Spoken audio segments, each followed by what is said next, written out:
Come with me to Storm's End, and I will love you like a brother.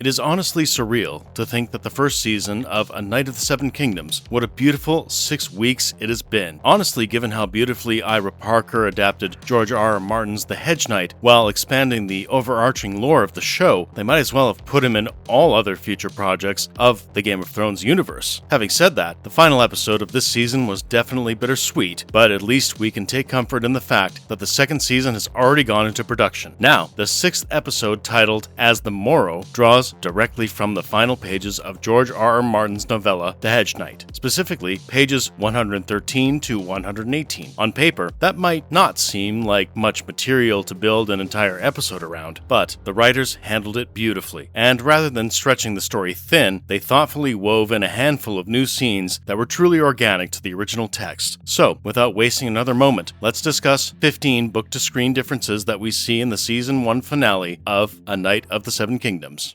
Lionel Baratheon does not offer a position to Sir Duncan in the book, so this episode begins with a stunningly weird music drop of the sort that Game of Thrones or House of the Dragon would never have dared, as some smooth jazz plays while Lionel Baratheon and his maester look down at Dunk where he lies recovering beneath the elm tree. He then spends some time with the Hedge Knight trying to cheer him up, and then offers him a generous proposition by asking Dunk to accompany him and join his household. Now, a major theme running through this episode is that despite the near-death experience Dunk went through, he actually achieved the thing he set out, to which was distinguishing himself enough so that some lord or other would want to take him into their service. Ironically, Dunk receives more than one offer in this episode, and he turns them all down to go on being a Hedge Knight, having learned the hard way that knightly honor may actually come easier to those not beholden to the whims of lords and their politics. Anyway, Dunk's conversation with Lionel highlights how the lord promises to love the Hedge Knight like a brother if he took his offer, or hate him like one if he did not. After showing the most Baratheon sentiment ever, we get a mention of Tarth as a little Easter, where one of Dunk's adventures might take him later in life, since we know from canon that Brienne of Tarth descends from him. Dunk then laments Baelor's death, which truly triggers the Baratheon temper, and Lionel claims how the only ones to risk their lives for Dunk were Beesbury and Humphrey, as opposed to Baelor, who chose to face the men sworn to protect them. Baelor's death is the big tragedy of the season, but at the same time, Lionel does have a point, as Baelor betrayed the spirit of the Trial of Seven, and so the gods did not abide by a fraud. This term definitely upsets Dunk for more reasons than defending Baelor's honor, and then we see Lionel leave after almost requesting the Hedge Knight to consider his offer. Well, we all know that cannot happen for the sake of the story, even if that's all Dunk wanted at the beginning. Now, Dunk does not get this offer in the book. In fact, we don't see Lionel Baratheon for a long time after the trial, so given how the show expanded his character, I love this added detail.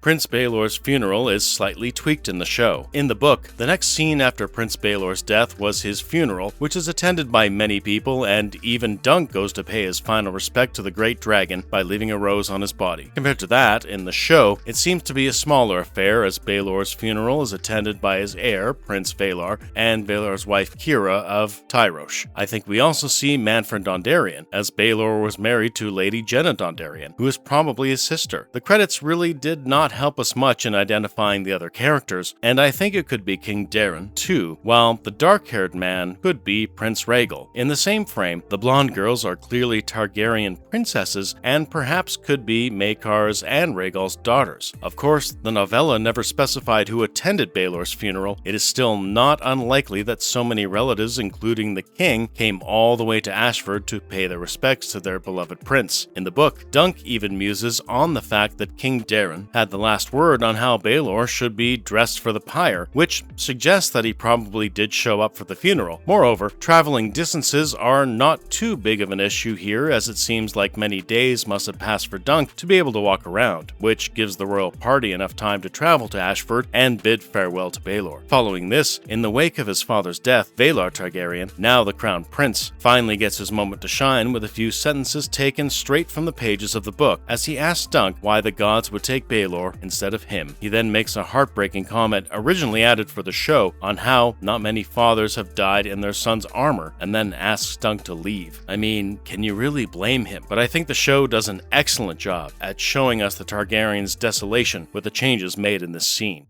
Raymond Fossoway does not marry a prostitute in the book. After a lot of heavy scenes, we see Raymond Fossoway giving a big hug to Dunk after feeling relieved to see him well. At this point, everyone is in the process of breaking down their camps to leave Ashford, but then Raymond breaks the good news about establishing his own offshoot branch of House Fossoway with a green apple as a sigil instead of a red one to set him apart from his traitorous cousin, Stefan. He also mentions how Stefan had renounced, but Raymond did not care enough because he did end up defeating his wormy cousin. Of course, the sigil flex happened before the trial began in the book, but somehow delaying this reveal makes sense for the show. Now, the main surprise comes when Raymond shares the happy news that he married Rowan, the sex worker we met in the beginning of the show. Apparently, she had helped him out of his armor after the trial, and one thing led to another. And now, surprise, she's pregnant. Well, I doubt Rowan is pregnant. This is a pretty fun scene, and I guess we can be sure that she will secure her place as the new lady of the Green Apple Fossaways sooner than later. This added scene in the show also hints that some time has passed, and it likely took Dunk a little while before he was able to get around as well as he does in this episode.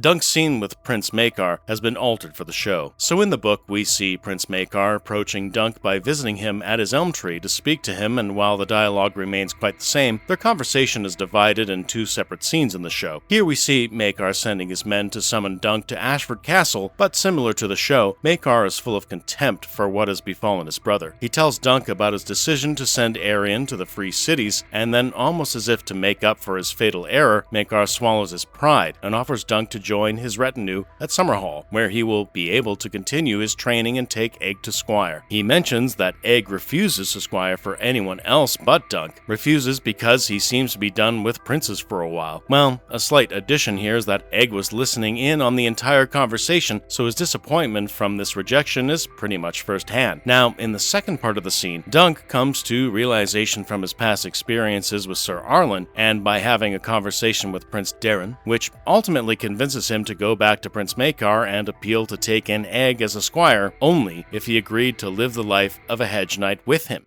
The heartfelt scene with Dunk and Egg is exclusively added for the show. Dunk knows Egg really well, because after awkwardly refusing to take him as his squire to Prince Maekar, we see him climb down the stairs and notice Egg sitting with a long face. He then walks to the boy, and they just sit together in what can only be described as melancholy companionship. Dunk tries to explain how he could not bring himself to let Egg squire for him or stay at Summerhall, and so the rejected prince quietly says that May Dunk was not the worst knight he had believed him to be. It is unnervingly sad because it is evidently clear that the little boy feels abandoned by his kind-hearted mentor, and the show did a great job of adding this scene as a tinge of tearjerker amidst the chaos.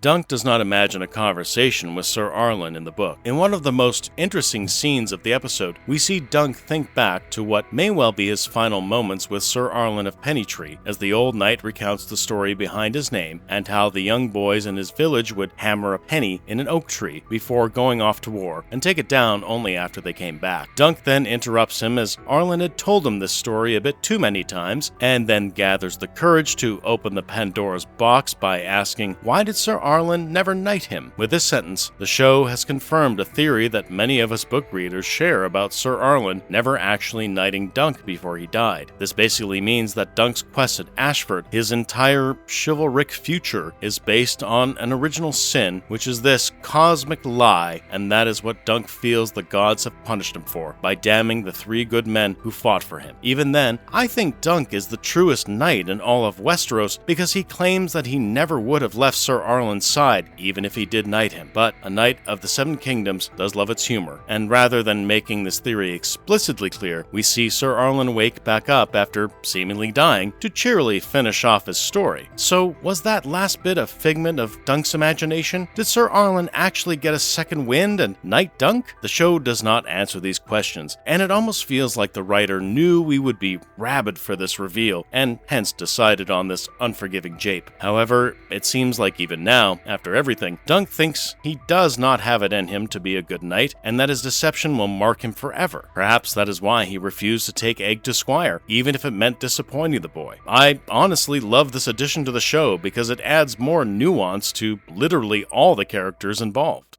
Lord Beesbury's funeral is not shown in the book. So, in yet another original scene for the show, we next catch up with Dunk after the Ser Arlan flashback at a party tent where a funeral is being held for Sir Humphrey Beesbury. Here, Raymond and Rowan show up again and are just enjoying the intimacy of their marriage by publicly making out at every chance they get. There's also a bit of last fun banter with Rowan and Raymond, where he thinks the bees are drawn to the casket by magic, and then she tells him that they just put the queen bee inside the casket for the others to follow. Of course, none of this exists in the book. In fact, the last mention of Lord Beesbury is right after the trial when Dunk finds out about his death.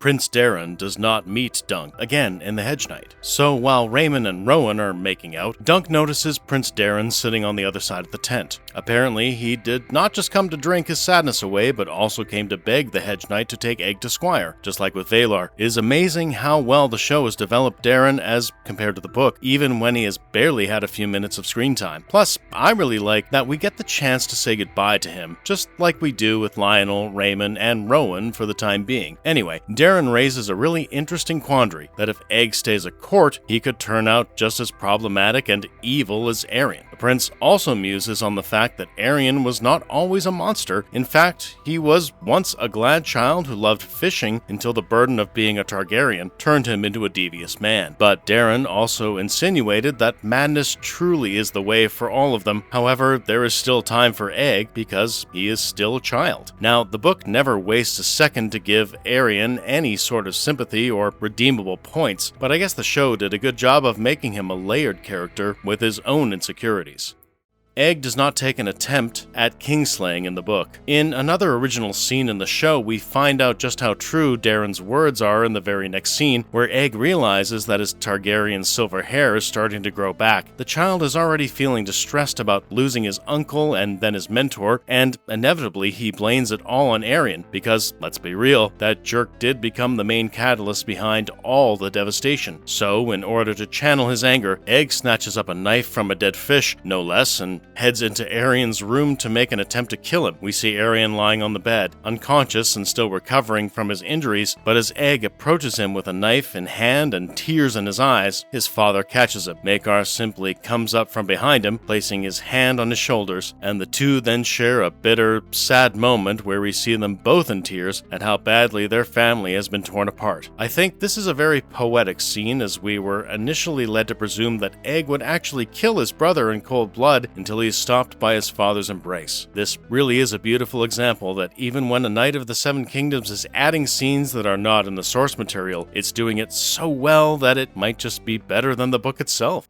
Prince Maekar actually allows Egg to squire for the Hedge Knight in the book. So, Dunk interrupts Prince Maekar and Egg's bonding moment by bringing us back around to the second bit of the Hedge Knight's debate with the Dragon Prince about Egg's future. Like I said, in the book, this bit with Maekar is just one long conversation, but it really makes sense that the show split it up to drive in a bit more tension. Dunk's return to this topic also is more nuanced in the show because perhaps Darren's words really moved him and he now understands how he can be of service. Perhaps trying will be enough. Perhaps this is how he can honor the memory of the fallen, by training a young prince with honor and good principles, just as Ser Arlan taught him. Most importantly, a true knight always finishes a story, and it was Dunk who felt responsible to finish this story by making a plea to raise Egg away from his family so he turns out better than his mad brothers. That is exactly why he goes back to Prince Maekar and asks for his permission to take Egg to squire for him as the Hedge Knight he is, as it will do the boy good to grow up away from castles and luxury. When Maekar objects, Dunk mentions how one of his sons was a drunk and the other was vile, but even then, Maekar does not consent. However, he does not explicitly deny the request, as he tearfully claims how Egg was his last son, thus allowing us to assume how this could also be interpreted